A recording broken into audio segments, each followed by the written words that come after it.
আসসালামু আলাইকুম, welcome back to my channel.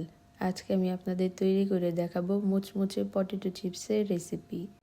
ঝটপট এই চিপসের রেসিপিটি আপনারা এখন ঘরেই তৈরি করে নিতে পারবেন। প্রথমেই কিছু আলু পাতলা পাতলা করে কেটে ধুয়ে নিয়েছি।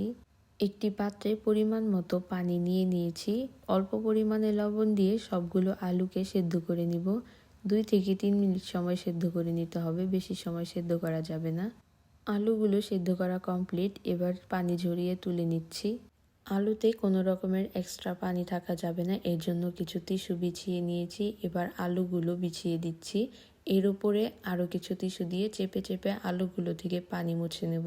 এই কাজটি আপনারা কিচেন টাওয়ালেও করতে পারবেন। একটি প্যানে পরিমাণ মতো সয়াবিন তেল গরম করে নিয়েছি। এবার আলুগুলোকে ভেজে নেব। আলুগুলোকে আমি লালচে কালার করে ভেজে নেব। এই তো আলু চিপসগুলো ভাজা কমপ্লিট, এবার তেল থেকে তুলে নিচ্ছি।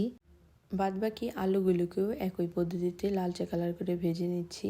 ভেজে নেওয়া কমপ্লিট, এবার তেল থেকে তুলে নিচ্ছি। আলুগুলোকে তেল থেকে তুলে নিয়ে একটি মিক্সিং বোলে নিয়ে নিচ্ছি।